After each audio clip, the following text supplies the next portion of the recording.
ഇംഗ്ലണ്ടുമായുള്ള 4ാം ക്രിക്കറ്റ് ടെസ്റ്റിൽ Indian team പ്രതിസന്ധിയിലായിരിക്കെ ക്യാപ്റ്റൻ ശുഭ്മാൻ ഗില്ലിന്റെ ചില തീരുമാനങ്ങളിൽ അതൃപ്തി പരസ്യമാക്കിയിരിക്കുകയാണ് സീം ബൌളിംഗ് ഓൾറൗണ്ടറായ ഷർദുൽ താക്കൂർ.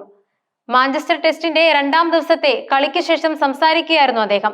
ബാറ്റിംഗിൽ 41 റൺസ് സംഭാവന ചെയ്തെങ്കിലും ബൌളിംഗിൽ മതിയായ അവസരം ലഭിക്കാത്തതാണ് ഷർദുലിന്റെ പ്രധാന പരാതി. നിലവിൽ ബെൻ സ്റ്റോക്സും സംഘവും വലിയ ലീഡിലേക്ക് നീങ്ങുകയാണ്. ഇന്ത്യയുടെ 1ാം ഇന്നിംഗ്സിലേക്ക് ടോട്ടലായ 358 റൺസിന് മറുപടിയായി ഇംഗ്ലണ്ട് 2ാം ദിനം കളി നിർത്തുമ്പോൾ 2 വിക്കറ്റിന് 225 റൺസ് എന്ന ശക്തമായ നിലയിലാണ്. ഇന്ത്യക്കൊപ്പം എത്താൻ ഇനി 133 റൺസ് മാത്രമേ ഇംഗ്ലണ്ടിന് ആവശ്യമുള്ളൂ. 4ാം സീമർ എന്ന നിലയിലാണ് ഓൾറൗണ്ടറായ ഷർദുൽ താക്കൂറിനെ 4ാം ടെസ്റ്റിൽ കളിപ്പിച്ചത്. എന്നാൽ തന്റെ ബൌളിംഗിൽ ക്യാപ്റ്റൻ ശുഭ്മാൻ ഗില്ലിന് വേണ്ടത്ര വിശ്വാസമില്ലെന്ന് അദ്ദേഹം ആരോപിക്കുന്നു. മാഞ്ചസ്റ്ററിൽ വെറും 5 ഓവറുകൾ മാത്രമാണ് ഷർദുൽ ബൌൾ ചെയ്തത്. 7 ഇക്കണോമിക് റേറ്റിൽ 35 റൺസ് വിട്ടുകൊടുത്തെങ്കിലും വിക്കറ്റ് ഒന്നും നേടാനായില്ല.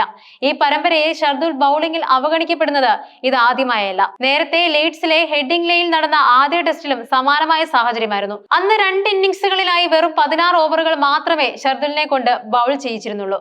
ആദ്യ ഇന്നിംഗ്സിൽ വിക്കറ്റ് എടുത്തെങ്കിലും 2ാം ഇന്നിംഗ്സിൽ ഒരേ ഓവറിൽ 2 വിക്കറ്റുകൾ അദ്ദേഹം വീഴ്ത്തിയിരുന്നു. അന്നും ഷർദുലിനെ വേണ്ടത്ര ഉപയോഗിക്കാത്തതിന് ഗില്ലിന്റെ ക്യാപ്റ്റൻസി ഏറെ വിമർശിക്കപ്പെട്ടിരുന്നു. എന്തുകൊണ്ട് ബൌളിംഗിൽ തനിക്ക് കൂടുതൽ അവസരങ്ങൾ ലഭിക്കുന്നില്ല എന്ന ചോദ്യത്തിന് ക്യാപ്റ്റൻ ഗില്ലിനെയാണ് ഷർദുൽ കുറ്റപ്പെടുത്തുന്നത്. ഒരാൾക്ക് ബൌളിംഗ് നൽകണോ വേണ്ടയോ എന്നത് ക്യാപ്റ്റന്റെ കോളാണ്. അത് എന്റെ കയ്യിലല്ല.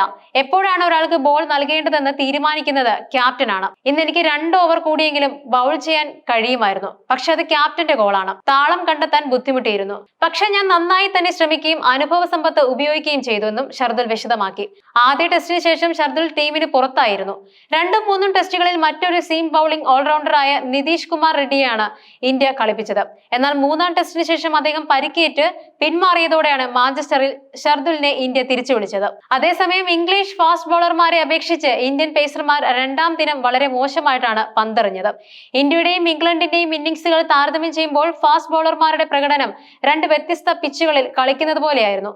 ശരാശരിക്ക് മുകളിൽ നിൽക്കുന്ന ബൌളറായ ബെൻ സ്റ്റോക്സ് 5 വിക്കറ്റുകൾ വീഴ്ത്തിയ പിച്ചിൽ ആധുനിക ക്രിക്കറ്റിലെ മികച്ച പേസർ എന്ന് വിശേഷിപ്പിക്കപ്പെടുന്ന ഇന്ത്യൻ സ്റ്റാർ പേസർ ജസ്പ്രീത് ബുംറയ്ക്ക് 1 വിക്കറ്റ് പോലും വീഴ്ത്താനായില്ല എന്നത് ശ്രദ്ധേയമാണ്. ഈ സാഹചര്യത്തിൽ ഇന്ത്യൻ ടീമിന്റെ ബൌളിംഗ് തന്ത്രങ്ങളെക്കുറിച്ചുള്ള ക്യാപ്റ്റൻ തീരുമാനങ്ങളെക്കുറിച്ചുള്ള ചർച്ചകൾ കൂടുതൽ ചൂടുപിടിക്കാൻ സാധ്യതയുണ്ട്. ഈ ടെസ്റ്റിൽ ഇന്ത്യക്ക് തിരിച്ചു വരാൻ സാധിക്കുമോ?